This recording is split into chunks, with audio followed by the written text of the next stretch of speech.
Mesdames et messieurs, merci de nous rejoindre sur DIRTV HD Pointe-Noire pour suivre notre journal rétro du 27 janvier 2024.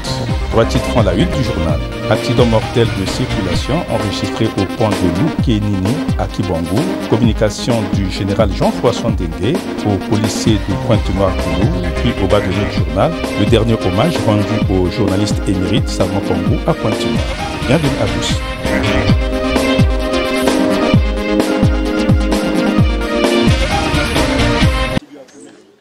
Trois morts et 2 blessés. Bilan de cet accident de circulation enregistré le 16 janvier dernier au pont de Loukénini dans la sous-préfecture de Kibangu sur la nationale numéro 5 dans le département du Niari. C'est ce véhicule transportant le manioc au rouille qui a fini sa course dans cette rivière située à 130 km de Dolisie. Le véhicule accidenté en provenance du PK 110 à la sous-préfecture de Moutamba se dirigeait à la frontière du Gabon. Les corps sans vie des 2 hommes et d'une femme et retirés de l'eau ont été placés à la conservation à la morgue municipale de Dolisie un jour après, c'est-à-dire le mercredi 17 janvier 2024. La route et le pont, bien dégradés, nécessitent une réhabilitation pour mettre hors danger les populations de cette partie de la République, lesquelles sollicitent l'implication des pouvoirs publics pour placer les panneaux de signalisation et démarrer les travaux imminemment. Comme il n'y avait pas les bornes, ils ont constaté, comme ils ont enlevé les bornes, là l'inconvénient va donc arriver à tous les camions. Ça arrivera encore d'autres un jour. Pendant qu'on n'a pas encore pensé mettre les bornes là signalent au moins le chauffeur les actions pour éviter qu'il y ait l'accident. Maintenant par contre, si on ne peut pas vite arranger les bornes là, ça ne doit pas faire longtemps, il y aura encore l'accident. Comme c'est surtout la voie qu'on pratique plus, les transporteurs, un peu le sommeil peut l'entraîner. Pendant qu'il va surprendre la place, il ne sera pas satisfait, il risquera de se mettre dans le trou. L'État doit au moins regarder, plus des accidents, plus de morts. Les garde-fous de ce pont-là doivent être placés avant que la station ne change de nom. Sinon, carrément, là, même là, la nuit, il y a encore un autre véhicule qui m'a signifié qu'il a été surpris du pont. Il y a les enfants qui sont même là, qui ont pensé qu'il faut essayer de mettre, de fermer les trous, néanmoins pour faciliter la circulation. Maintenant, pendant qu'ils vont encore fermer les trous, ils ferment le trou sans se rendre compte que les bornes ne sont pas placées. Et du coup, le véhicule va venir vite. Il restera aussi de mettre l'accident de la même façon que l'autre. Enfin, l'accident s'est produit entre les villages Maboudou et Loubeti.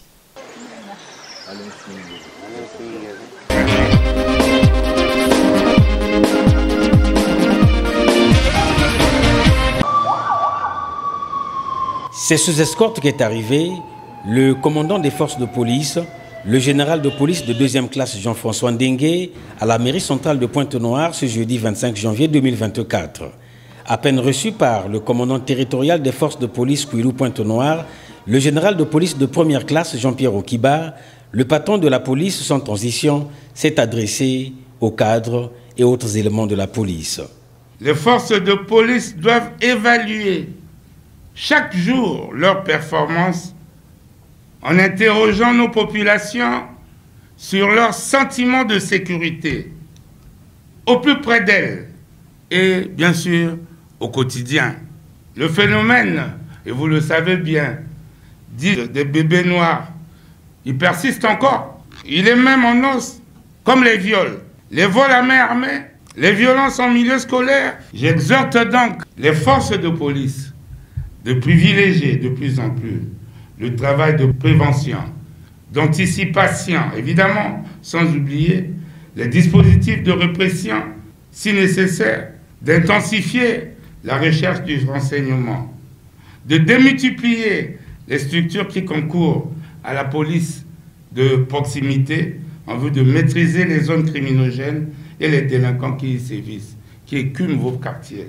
Dans sa communication, le général de police de 2e classe, Jean-François Ndenge, a relevé les mauvais services de 7 agents de la police évoluant à Pointe-Noire, lesquels ont fait l'objet des sanctions disciplinaires conformément au règlement de discipline générale.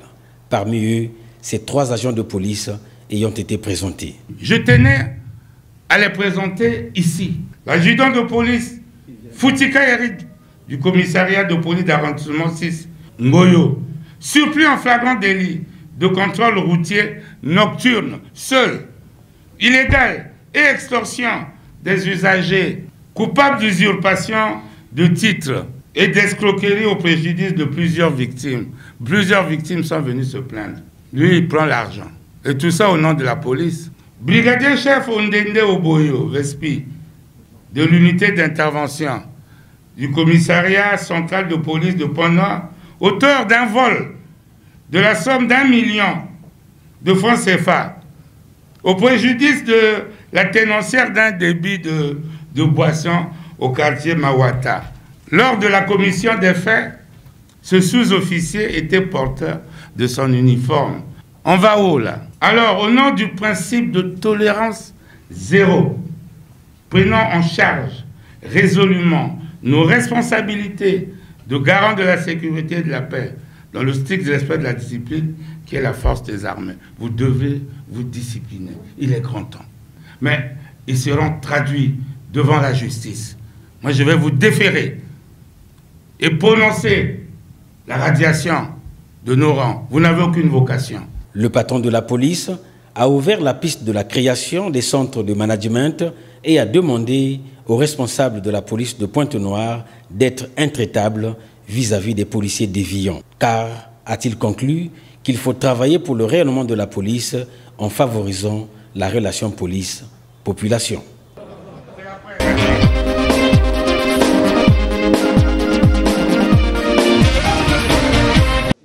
Les travaux du séminaire atelier de mise à jour du plan national d'intervention d'urgence PNU en abrégé en cas de pollution par les hydrocarbures en milieu marin et côtier se sont achevés ce vendredi 26 janvier 2024 à Pointe-Noire. 4 jours durant, les parties prenantes concernées ont travaillé d'ardeur pour aboutir aux résultats permettant la mise à jour de ce programme national. La cérémonie de clôture a été placée comme à l'ouverture sous l'autorité du ministre des Transports, de l'Aviation civile et de la Marine marchande, Honoré Saï. Le communiqué final rendu public par Virginie Poiti a ressorti les recommandations adoptées par les participants. En voici un extrait. Renouveler les cartes de sensibilité. Élargir le groupe technique de travail en cycle GTT à toutes les parties prenantes, sociétés privées et ONG impliquées, et disposer des ressources financières conséquentes. Renforcer le cadre réglementaire relatif à l'utilisation des dispersants. Renforcer le cadre réglementaire relatif à la lutte contre les substances nocives et potentiellement dangereuses. Adapter le plan aux différents niveaux de déversement des hydrocarbures. Développer un plan de gestion des déchets issus de la pollution. La mise à jour du système national d'intervention est un travail démarré depuis 15 ans. La mise à jour du système national d'intervention est un travail entamé depuis plus de 15 ans, notamment à travers les leçons apprises lors des exercices de grande ampleur organisés précédemment dans le pays avec l'appui de l'industrie pétrolière. C'est d'ailleurs la raison d'être du projet de l'initiative globale pour l'Afrique du Centre et de l'Ouest, de favoriser cette coopération entre gouvernement et industrie pour accompagner les pays dans la mise en place de leur système de lutte. Et nous remercions l'industrie pétrolière du Congo pour sa participation cette semaine. Des certificats ont été remis par le ministre à un échantillon de 5 participants. Peu avant, des motions de gratitude et de remerciements ont été adressées respectivement au président de la République et au secrétaire général de l'OMI, le ministre en charge de la marine marchande, à la clôture des travaux. La promotion de la coopération régionale et internationale en matière de lutte contre la pollution a été l'un des facteurs majeurs que vous avez absolument pris en compte dans votre approche. En cela, votre réussite sera notre fierté. C'est donc avec beaucoup d'intérêt que je prends note des résultats auxquels vous êtes parvenus.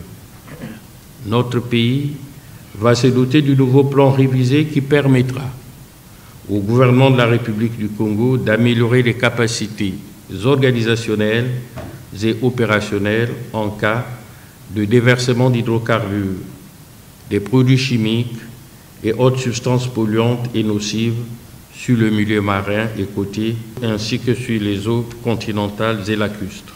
Enfin, Les participants se sont séparés dans un climat bon enfant.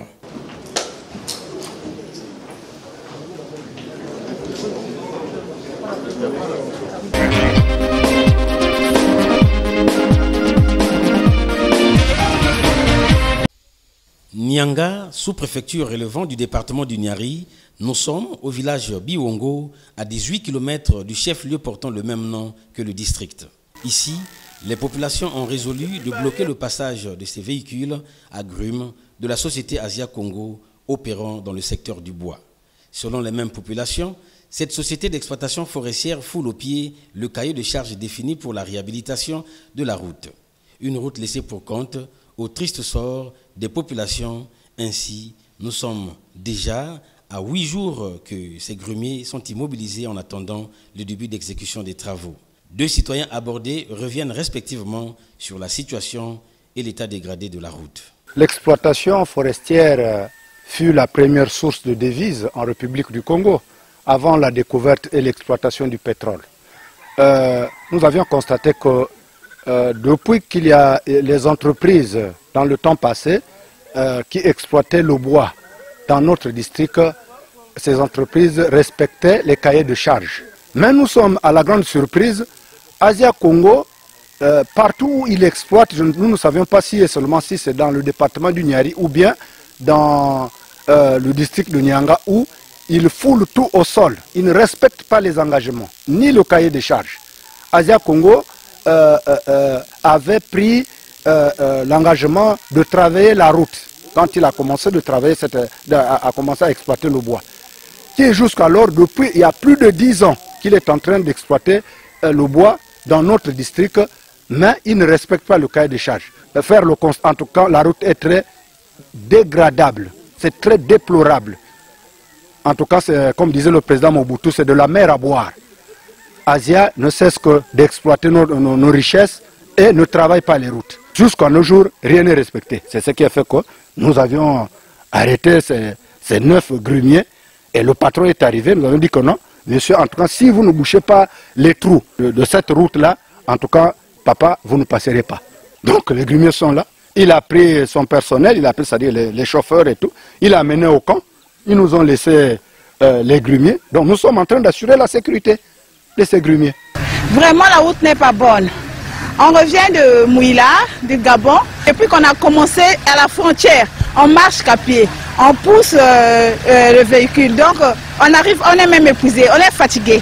Pendant ce temps d'immobilisation des grumiers, les chauffeurs en toute paix, passant le clair de leur temps à la base vie, dorment et mangent à qui mieux mieux.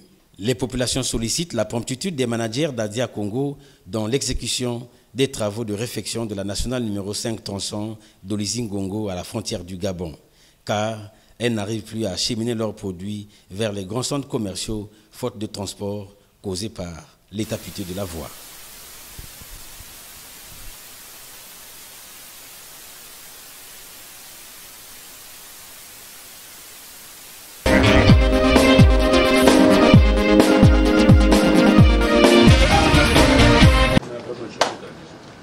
Pour marquer d'un saut particulier la fin de l'année 2023 et projeter la nouvelle année 2024, le commandement territorial des forces de police de Kwilu-Pointe-Noire a organisé ce mardi 23 janvier 2024 un repas de corps au siège interdépartemental de cette institution de police.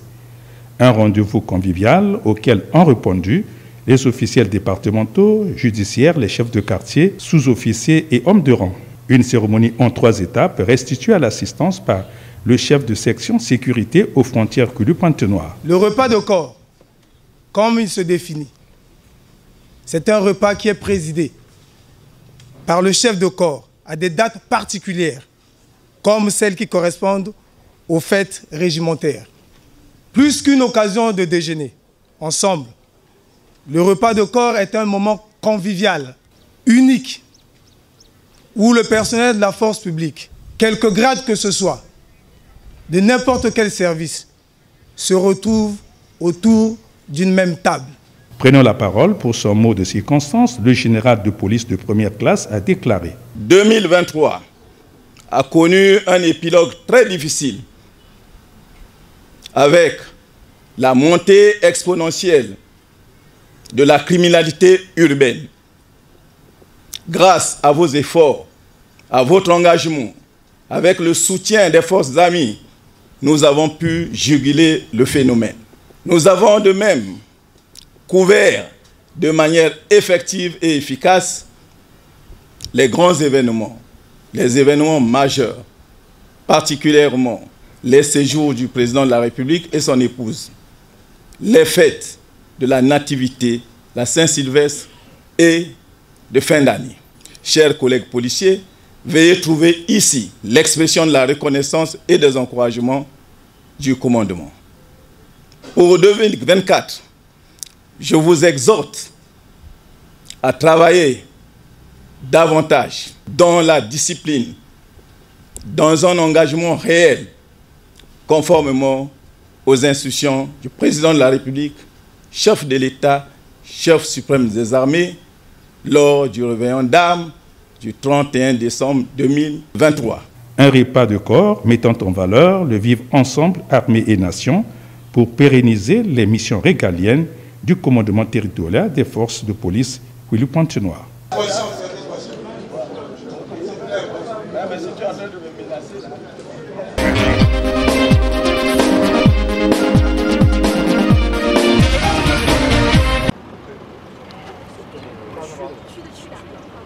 Pour contribuer de manière significative à la diversification de l'économie congolaise, la coopérative agro-pastorale Yadii du président Justin Ngoma-Gabou a réceptionné gratuitement ce vendredi 26 janvier 2024 des maîtres de l'ambassadrice de la Chine au Congo, du matériel apicole et une muellerie moderne d'une valeur de 40 millions de francs CFA. Ce pour concrétiser le partenariat signé en 2022 entre l'ambassade de Chine et la coopérative agro-pastorale Yadii. Une cérémonie rehaussée par la présence des représentants des officiels des départements du Kouilou-Pointe-Noire au siège de l'arrondissement 4 Luanzili. Deux mots de circonstance ont édifié l'assistance sur l'intérêt de la cérémonie. Le mot de l'ambassadrice de la Chine au Congo, revisitant les enjeux socio-économiques du partenariat. Depuis 2022, l'ambassade de Chine a maintenu une communication étroite avec la coopérative Yadii sur la coopération dans le domaine de l'apiculture. Elle a décidé de fournir d'équipements aux coopératives, y compris la combinaison de protection et les machines de stockage du miel, pour soutenir le développement de l'apiculture et la diversification économique du Congo. Le mot du président fondateur de la coopérative Yadii de lancer l'appel de Pointe-Noire. J'ai rêvé plusieurs jeunes Congolais se mobiliser en masse pour répondre à l'appel de Pointe-Noire que je lance aujourd'hui. Je les ai vus parcourir les forêts et les savanes, en train de piéger les ruches, récolter d'importantes quantités de miel et devenir progressivement autonomes, comme nous recommandait le président Mao Tse-tung, je cite, « Produisons suffisamment de nourriture et des habits avec nos propres mains ». Fin de citation.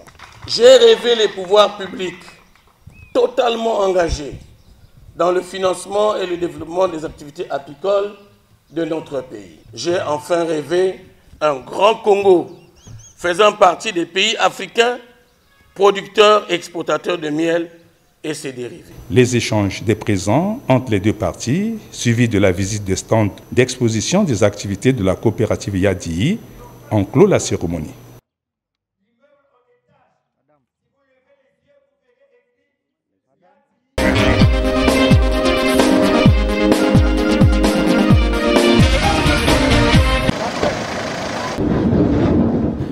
Le directeur départemental des soins et services de santé du Niari, le docteur Martin Inana, a effectué une visite de travail du 19 au 22 janvier 2024 au district sanitaire de Mosenjo.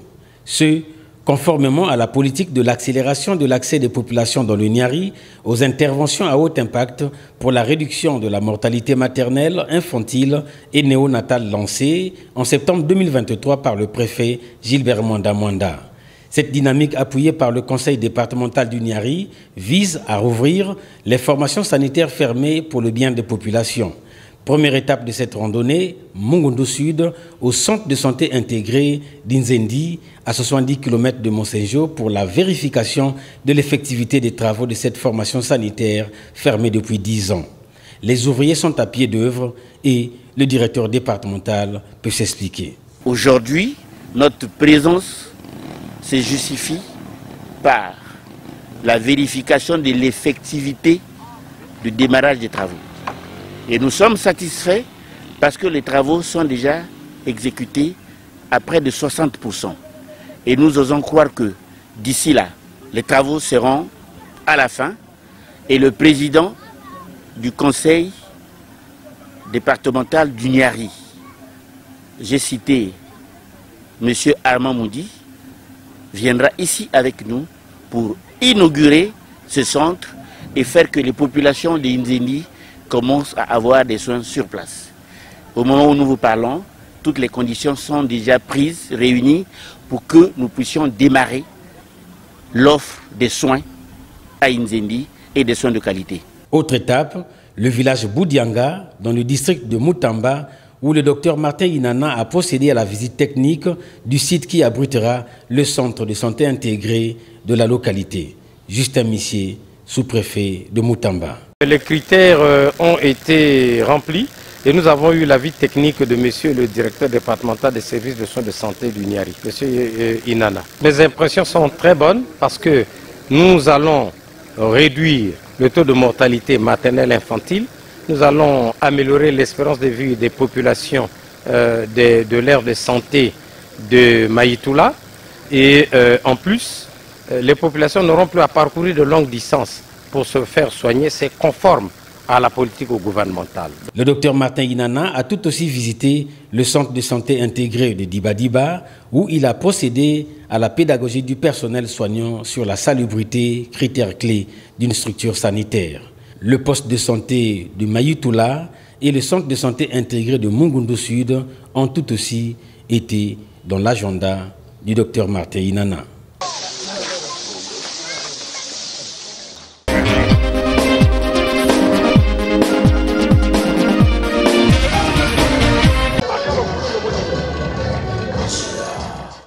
Les travaux de la 4e session ordinaire dite budgétaire de l'Assemblée nationale ont été restitués à la base le dimanche 21 janvier 2024 à Lumumba 3 par le député de cette circonscription électorale, l'honorable Maurice Mavungu.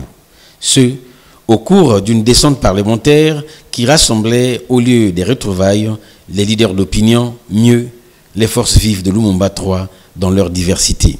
Félicité Berthe Bakomeka, directrice de l'école primaire Lien Athanas Dambou, vague A, a remercié le député pour avoir réhabilité son école et Charles Miningou, 2 écoles situées à Lumumba 3.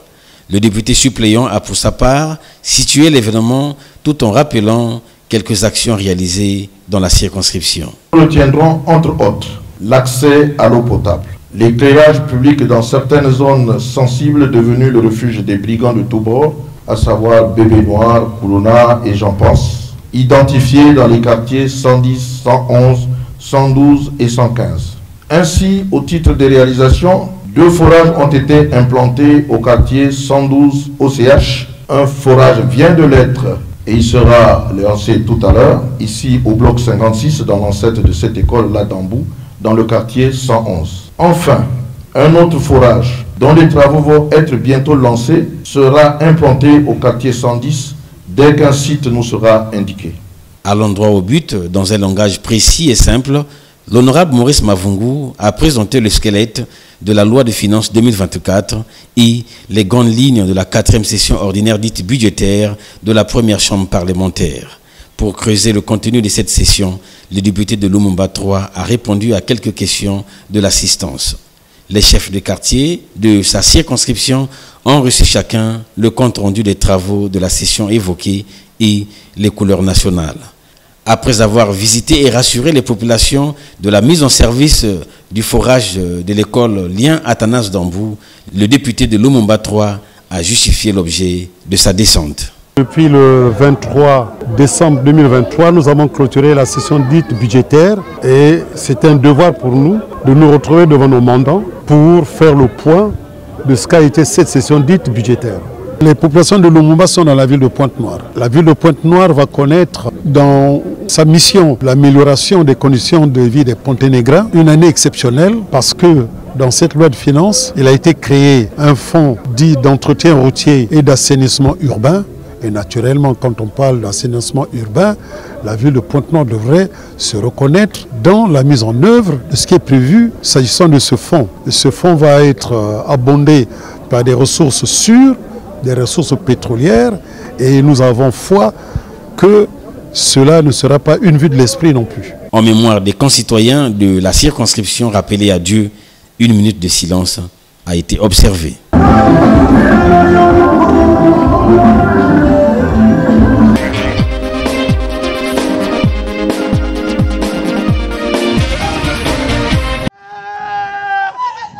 Arrivé le samedi soir à Pointe-Noire, c'est le lundi 22 janvier 2024 que la dépouille mortelle de Salomon Pangou est sortie de la morgue municipale. Conformément au programme des obsèques, le corps sans vie est arrivé d'abord à l'église armée du Salut pour la réunion d'inhumation à laquelle la famille biologique et les amis de la corporation ont assisté. L'occasion pour les uns et les autres de donner un témoignage sur l'illustre disparu, notamment ses collègues de la profession. Un grand bosseur, un grand journaliste. Il maîtrisait toutes les théories de la profession journalistique. Il y avait l'analyse, il y avait le commentaire, il était facilement. Et même les anciens, Jean-Gilbert Foutou, comme Jean-Gilbert Foutou, Ghislain Cabion, ont dit que nous avons eu un remplaçant qui pouvait nous relever si nous partons. Et Salomon Pangou était l'un de ces relevés-là. J'ai connu Pangou, comme on l'appelait, Paniche. Ce sont nos petits frères, ils sont venus après nous, on les a reçus. Donc Paniche, pour moi, c'était un petit frère, pas dans le métier, mais un petit frère simple. Dès qu'il avait une difficulté, il revenait, il dit « Grande sœur, est-ce que tu peux ?» Même sur le plan social, même dans sa famille, dès qu'il avait un couac, il revenait vers moi. « Toi, tu es notre grande sœur, tu es notre maman, tu es arrivé avant nous, donc tu as plus d'expérience. » Donc vous voyez, j'ai fait le déplacement de Brazzaville à ici, j'ai dit « Je dois arriver jusqu'à la fin. » Donc Paniche, comme on l'appelait, c'est pas n'importe qui. C'est notre petit frère, je peux dire c'est même notre premier enfant. Donc ça nous fait mal de perdre quelqu'un comme ça. Salomon Pangou, je l'appelle peut-être pas papa, mais un grand frère, très humble, dans sa qualité de chef de service. Et le voir, après avoir écrit un papier, il me tend son papier avec un bic rouge. Il me dit, petit, si tu vois une faute, tu la corriges. Et après la correction, il m'amène dans la cabine de son. Il me dit, si je balbutie en faisant mon papier, tu m'arrêtes. Je préférais que la bévue que je peux causer s'arrête entre toi et moi, au lieu que ça soit vu du monde entier. Donc c'est une humilité que peut-être nous, les jeunes, nous n'en avons pas, nous qui avons souvent des épaules un peu levées. Et le départ de Salomon Pangou, c'est vrai qu'il était déjà admis à la retraite. C'est une grande perte. Après la messe de l'armée de salut poste d'Onkwikou, le cortège funèbre s'est dirigé à Makola, village natal du défunt où repose désormais en paix l'âme de Salomon Pangou. En rappel, Salomon Pangou est né le 9 mai 1959. Après ses études primaires, secondaires et universitaires, il a opté pour le journalisme sportif et fit ses premiers pas au service de sport de Radio Congo, dirigé par le défunt Jean-Gilbert Foutou. De la radio, il est affecté à la télévision où il succède à Ghislain Joseph Gabio de 1998 à 2012. 2012, année où il tombe malade jusqu'à son dernier jour, le 7 janvier 2024. Adieu Paniche, que la terre te soit légère.